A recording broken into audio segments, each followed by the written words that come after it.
it already. Currently, we have questions from GMA, TV5, and Mega. Mega, would you like to? Hello po. Moira, this is Rap. Hi. A few questions. Alright. So for my first question, you have your solo concert next month at New Frontier Theater. So how was it like? How was it like preparing for the concert? We're actually very, very nervous and excited at the same time because this is gonna be our very first concert sa whole career namin. And we've just been working really hard. We just wanna focus on ourselves and what we wanna show to our bullets and the people supporting us.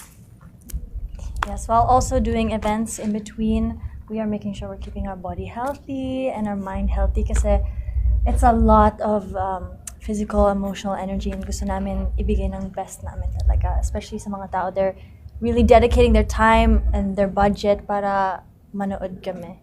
Sa amin. Sa amin. We're really pouring our heart and our soul sa pag-prepare for this concert. So, sana talaga maging worth it siya sa mga audience na manonood because for us, worth it siya. It's gonna be worth It's gonna be a it. good time. Mhm. And then it's as you said, it's like a milestone for you guys. And also next year is your 5th anniversary. So like with those like years in the industry, how would you say the group G22 has like grown, or how would you guys say it's evolved as an artist? Our evolution was almost natural dahil nagsimula kami as minors, as children talaga, as trainees, and then as we naturally progressed in our career and in our milestones that we're so grateful for, we evolved in our artistry, as in we got to work with different people, mentors, and be guided by management, so we could definitely tap into areas that we've never explored before. And along with that, we had a lot of life experiences going into adulthood, which really shaped our evolution, and we had each other all along. So parang that sisterhood, musical evolution, and just our life experience is what really created that. And for my last question, from like Sex Bomb Girls, Beanie, and G22, obviously, Filipinos love their girl groups. Like, there's always like a place for P-pop girl groups in like the culture and society. So, like, in your opinion or from your perspective, why do you think that's so? Like, why do you think Filipinos can't get enough of P-pop girl groups?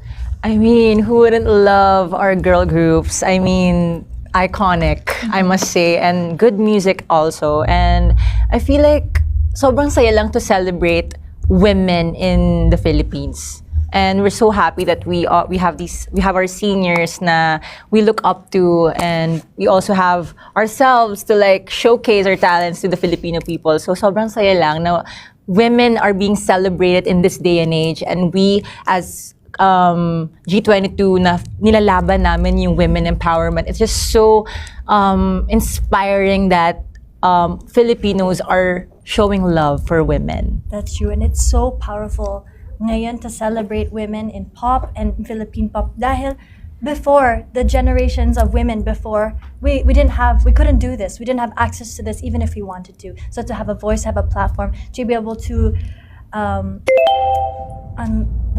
express ourselves in this massive platform is just a celebration, and I think that's why it's widely loved. Yes, pero if I must say, isa rin yung Sex Bomb sa patunay na even before, kaya na ng mga Pilipino. And it's starting to grow now. Yes. Well, that's it. Thank you po. Spaghetti. Mas pwede English tayo para yung audience. Sige po. Hi girls. Hello po. As performers, lagi niyo naririnig na the show must go on daw. Mhm.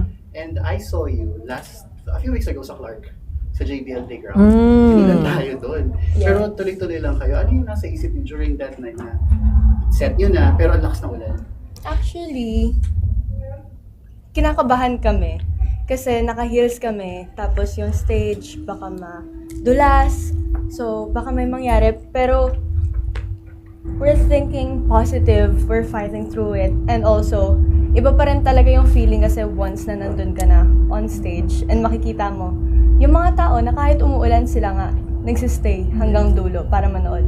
Kami pa na magpe-perform para sa harap nila to give them the best time. So, kahit na umuulan, kahit mga bagyo, lumapit kami sa kanila, lalapit, lalaban, and magiging careful lang din, of course, sa mga ganong bagay. True. I think yung saying na the show must go on is para, like we think, para sa mga tao pumunta talaga yun. At bumaba kami. Nung umulan, we're like, kawawa talaga sila kasi may payong, may sombrero at raincoat. So, instead, we bring the show to them. Bumaba. Ang saya lang kasi parang it's a celebration din eh. Parang we owe it to the people who came there. And ang saya, minsan masaya din talaga mag-perform ng umuulan, 'di ba? Mas feel mo yung Kahit hindi kante. nagpe-perform, parang minsan ang sarap Oo eh. pumunta sa ulan. Eh, kinanta natin kung ikaw at ako, kaya ko. Eh, di ba? Parang kung ikaw nga at di ba? Parang it Actually, mo naman adds. yun, you said one of the best daw itong gabi. Ay, oh my God. Maraming salamat naman po. Anong mindset niyo kapag nakakarinig kayo ng mga praises like that? It's very validating and motivating at the same time.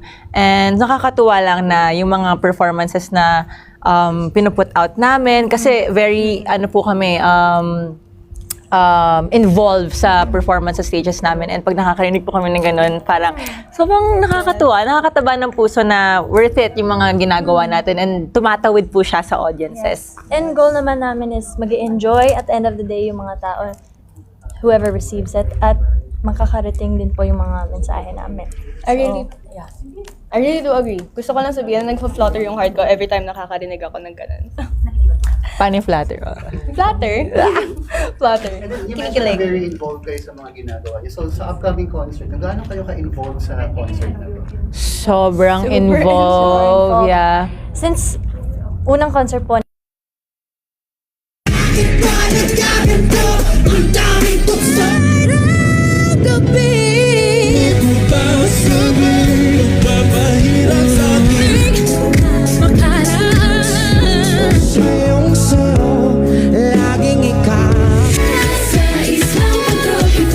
Kasi di regular galawang palagi. Pag-ibig na Una sa lahat, magkikita-kita po tayo sa New Frontier Theater this July 12 yan gaganapin, The Eve of an Alpha. yes, we're working very hard and sana supportan niyo po kami. We love you so much. Thank you, Bullets, sa suporta nyo. Maraming salamat and we love you so much to the core. Yeah. Love you. Thank you, girls. Salamat po. Salamat po. Nawala yung isang May dala ka bang egg? Egg? Extra. Thank you po. Ako egg. Harap ko egg. Iba na pala pag Ay, sige po. Hi po. Hello po. Hello mga kapusa. kapuso. Kapuso. Kailangan ano? Kapuso. Kapuso. Sige, sinabi niya na yan. Doon tayo sa kapuso. Kapuso. Hello ma! Kapuso. Sige. Hello mga kapuso. And then, hi ATM. We are G. Okay. Okay po. Okay Ready, po. aim, shoot. Hi mga 3, kapuso. 2, 1, go. Ready, aim, shoot. Hi mga kapuso. Hi ATM. We are G22. Okay, girls. First question. What is the status or the place of P-pop in the music community as at the moment in your point of view as a group? It is thriving. It is reaching heights we've never even imagined before. And nakakatuwa lang na ang dami ng tao na tumataya sa P-pop. And ang saya lang na we're part of that movement. Yes. So nakikita ko ngayon, minamahal na talaga ng mga tao yung P-pop. Sa totoo lang, malayo siya sa mga nangyayari before. Pero ngayon, nakikita na nila and nare-realize nila na tayo mga Pilipino, may sarili tayong talento na kaya nating ipakita sa ibang bansa din. So, yun.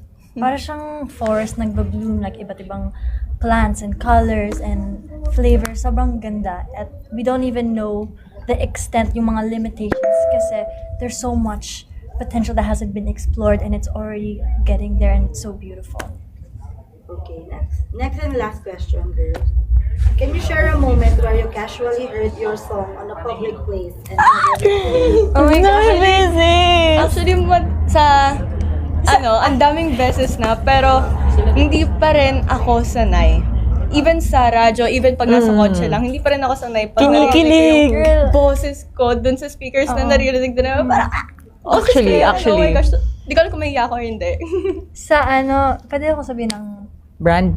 hindi siya sa Cebu pack ako, like going to province. Nasa plane. Nasa Plane. Sa Philippine plane. Nasa plane ako, and then when we were like going in our seats and stuff, nag-play yung Boomerang. Wow! Wait, ito ba? Ayun, ganun yung...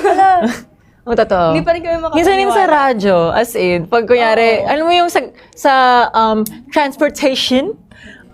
Yes. Transportation, alam mo yung sasakay ka. Car tas- hailing. Car hailing, yes, Ay, app. pasabog. Ayun. So, ayun, sit ka lang doon. And then mamaya, ay, si kuya nakikinig ng G22. Hindi, kasi parang naka-play siya. Like, Ayun. Ayun po, Kikinig nakaka-excite. kami every time. Totoo. Okay. Outro lang tayo. Thank you, ATM. Bye. Okay. 3, 2, 1. Thank you, ATM. Bye!